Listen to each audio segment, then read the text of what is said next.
अस्सलाम वालेकुम व्यूअर्स, इस वीडियो में हम पढ़ेंगे स्टेशनरी वेव्स के बारे में।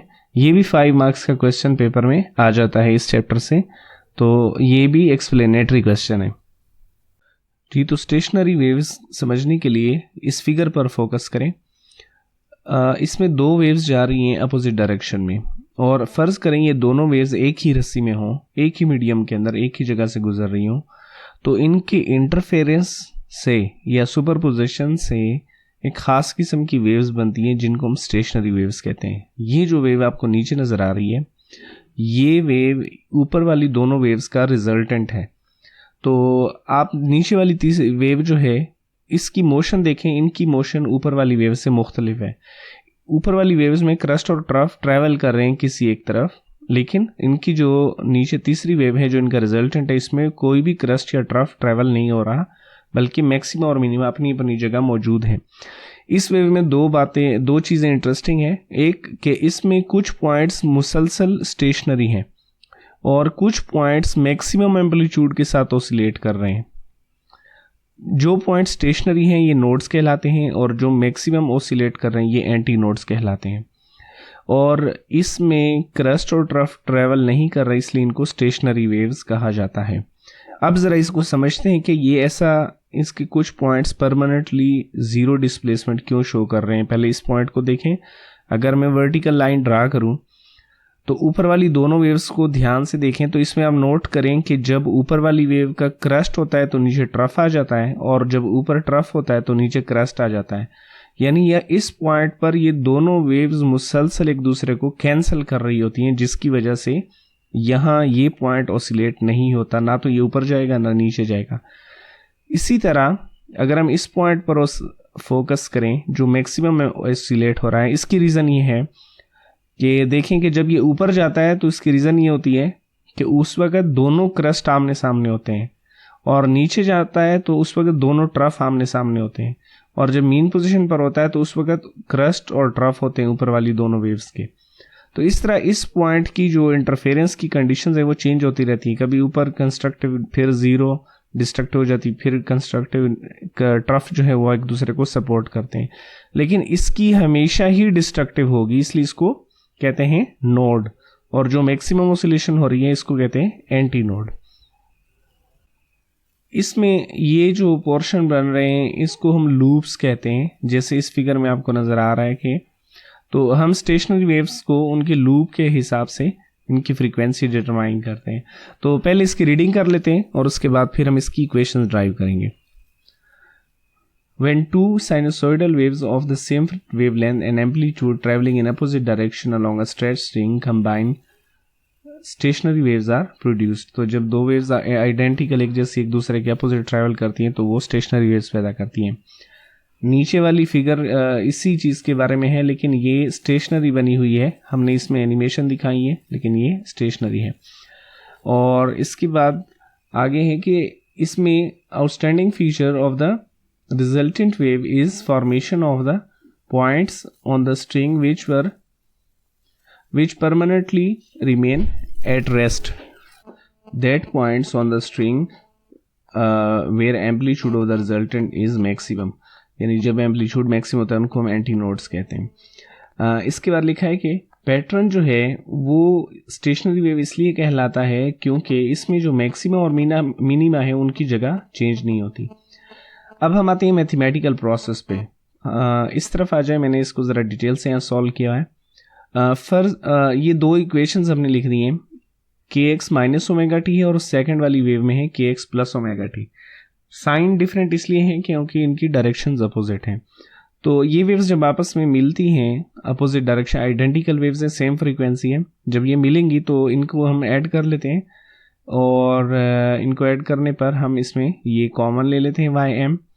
उसके बाद ये फैक्टर और ये फैक्टर रह जाएगा, इस पर हम ये फार्मूला अप्लाई कर देते हैं ट्रिग्नोमेट्री का, sine p sine q equals to 2 sine p plus q divided by 2 cos p minus q divided by 2। तो इस इक्वेशन में ये जो अमाउंट है ये p है, ठीक है, और ये जो अमाउंट है ये है q। तो यहाँ हमने लिखा ये सारा p लिख दिया, ये q p प्लस q और यहाँ लिखा p माइनस q। तो इसको सॉल्व करेंगे तो ये आ जाएगा और इसको सॉल्व करेंगे तो ये आ जाएगा। तो इसकी फाइनल इक्वेशन आ जाएगी 2m sin kx cos omega t। ये जो माइनस है ओमेगा t के साथ, ये even function cos even function, इसलिए मैं इसको प्लस कर दिया है। इसको आप बगैर माइनस के लिख सकते हैं। इस इक्वेशन से, ये जो हमारे पास इक्वेशन आ गई है, इस इक्वेशन से हमें क्या रिजल्ट मिला? इस इक्वेशन में ये जो टर्म है, ये स्टेशनरी वेव की इक्वेशन है। इसमें ये जो टर्म है ये एम्पलीट्यूड को रिप्रेजेंट कर रही है और बाकी ट्रैवलिंग वेव की निस्बत इसमें फ़र्क ये है कि इसका जो एम्पलीट्यूड है ये सारे पार्टिकल्स के लिए एक जैसा नहीं है, ये एक्स पे डिपेंड कर रहा है। यानी हॉरिजेंटली जब हम मूव करेंगे, मुख्तलिफ पॉइंट्स को चेक करेंगे तो एक्स चेंज होगा, तो एक्स के लिहाज से उसका एम्पलीट्यूड भी चेंज हो जाएगा। यानी कुछ जगहों पर एम्पलीट्यूड ज़ीरो भी हो सकता है। अगर एंगल इस के एक्स का आंसर π/2 के इक्वल आया तो उन जगहों पर एम्पलीट्यूड ज़ीरो रहेगा।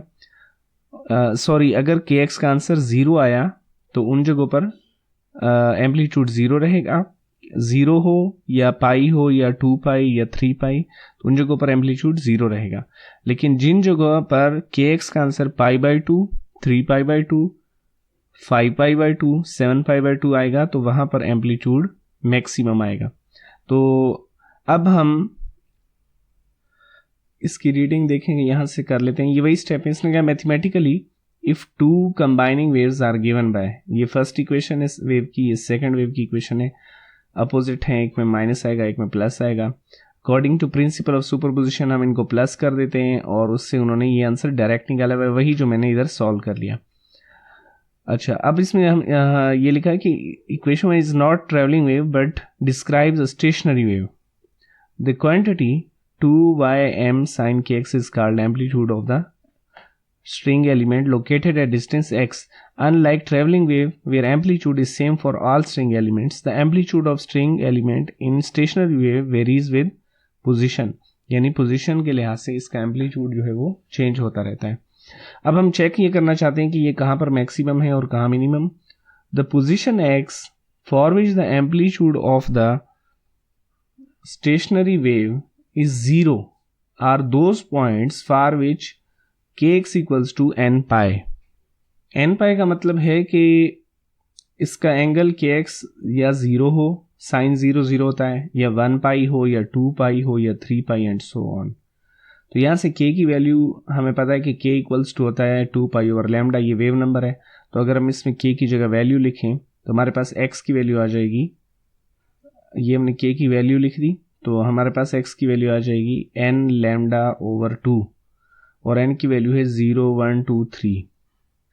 तो यहाँ से ये रिजल्ट निकला, ये नोड्स को जाहिर कर रही हैं, ये जो पॉइंट्स है ये नोड्स को जाहिर कर रहे हैं क्योंकि इसका एम्पलीट्यूड 0 है। द एम्पलीट्यूड, अब हम देखेंगे कि मैक्सिमम कितना होता है। तो मैक्सिमम तब आएगा अगर साइन के एक्स का आंसर 1 हो और आंसर 1 आएगा अगर के एक्स की जगह पुट करें π/2, 3π/2, 5π/2 एंड सो ऑन। तो हम इसको पुट कर देते हैं के x equals to n plus half over pi into, और ये जो k है इसकी जगह हमने लिखा है 2 पाई ओवर लैम्डा और यहाँ x आ गया n plus half into lambda. तो n की वैल्यू इंटीजर्स हैं, तो ये जो हमारे पास x की वैल्यू आई है इन जगहों पर एंटी नोड बनेगा और यहाँ जो एम्पलीट्यूड है वो 2m यानी डबल होगा। The separation between any two consecutive nodes और एंटी नोड्स इज λ/2। यानी यहाँ से ये पता चल रहा है कि इनका जो डिफरेंस होगा या आपस में फासला होगा दो नोड्स का या दो एंटी नोड्स का, वो λ/2 के बराबर होगा और एडजेसेंट नोड और एंटी नोड का फासला λ/4 के बराबर होता है। तो यहाँ ये टॉपिक कंप्लीट हो जाता है।